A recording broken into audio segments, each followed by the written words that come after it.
Hi guys, welcome back to our YouTube channel. So ನಾವಿವತ್ತು ಹೋಗ್ತಿದ್ವಿ ನಮ್ಮ ಫ್ರೆಂಡ್ ಒಬ್ಬರದು ಎಂಗೇಜ್ಮೆಂಟ್ಗೆ. ಸೊ ಅದಕ್ಕೋಸ್ಕರ ನಾನು ಮೇಘ ರೆಡಿ ಆಗಿಬಿಟ್ಟು ನಾಗಮಂಗಲದಲ್ಲಿ ಹೋಗಾಗ್ತಿದ್ವಿ, ಕಾಯ್ತಿದ್ವಿ. ಸೊ ಅವ್ರು ಹೇಳಿದ್ದು 11 o'clockಗೆ, ನಾವು 11 ಗಂಟೆಗೆ ನಾಗಮಂಗಲಕ್ಕೆ ಬಂದಿದ್ದು. ಸೊ ಎಲ್ಲರೂ ಬಂದಮೇಲೆ ಕಾದು ಕೇಕ್ ತೊಗೊಂಡು ಗಾಡೀಲಿ ಹತ್ತಿ ಹೊರಟ್ವಿ. ಅವ್ರ ಊರಿಗೆ ಇನ್ನೂ ಹೋಗೋಕ್ಕೆ ದೂರ ಇತ್ತು, ಒಂದು 15 kilometers ಇತ್ತು. ಸೊ ನಾವು ಈ ಥರ 4 ಜನ ಹೋಗಿ ಡಿವೈಡ್ ಆಗಿ ಅಲ್ಲೋಗಿ ಕಾಯ್ತಿದ್ವಿ, ಇನ್ನೂ ಬರೋರಿದ್ರು. ಸೊ ಅಲ್ಲಿಗೆ ಹೋದ್ಮೇಲೆ ಎಲ್ಲರೂ ಕಾಯ್ತಾಯಿದ್ವಿ. ಅಲ್ಲಿ ಎಂಗೇಜ್ಮೆಂಟ್ ನಡೀತಾ ಇರೋದು. ಎಲ್ಲರೂ 10 ಸೆಕೆಂಡ್ ಮೌನಾಚರಣೆ ಮಾಡೋಣ. ಸೊ ಗೈಸ್, ಈಗ ಕೇಕ್ ತಗೊಂಡು ನಾವು ಒಳಗಡೆ ಹೋದ್ವಿ. ಒಳಗಡೆ ಹೋದ್ರೆ ಏನಪ್ಪ ಇಷ್ಟೊಂದು ಸಿಕ್ಕಾಪಡೆ ಜನ, ಸಂಡೇ ಬೇರೆ, ಎಲ್ಲ ಫ್ಯಾಮಿಲಿ ಫ್ರೆಂಡ್ಸು ಎಲ್ಲರೂ ಬಂದಿದ್ರು. ಸೊ ಅದಕ್ಕೋಸ್ಕರ ಕಾಯ್ತಾ ಕೂತಿದ್ವಿ ನಾವು. ನಮಗೆಲ್ಲ ಗೊತ್ತಾಗೋಯ್ತು.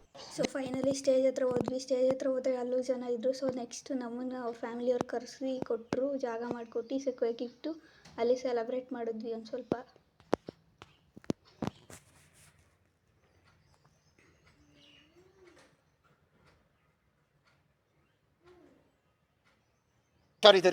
ನಾವು ಕೊಟ್ಟಿರೋ ದೇಶ ಇದು.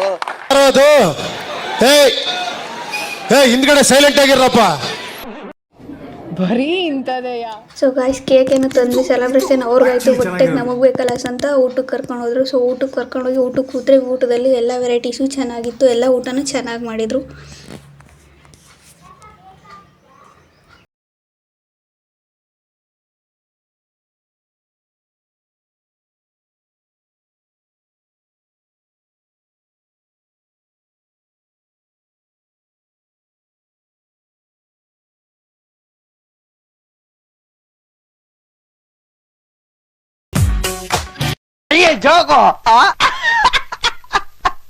ಸೊ ಎಲ್ರದ್ದು ಊಟ ಆಯಿತು. ನಮ್ಮ ಫ್ರೆಂಡ್ಗೊಂದು ಬಾಯ್ ಹೇಳ್ಬಿಟ್ಟು ಎಲ್ಲರೂ ಗಾಡಿ ಎತ್ಕೊಂಡು ಅವ್ರವ್ರ ಊರ ಕಡೆ ಹೊರಟ್ವಿ. ಸೊ ಇವ್ರು ನಮ್ಮನ್ನ ಇಲ್ಲಿಂದ ನಾಗಮಂಗಲ ಬಸ್ ಸ್ಟ್ಯಾಂಡ್ವರೆಗೂ ಡ್ರಾಪ್ ಮಾಡ್ತಾರೆ.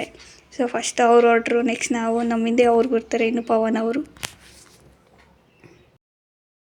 ಹೇಗಿದೆ ಜೀವನ?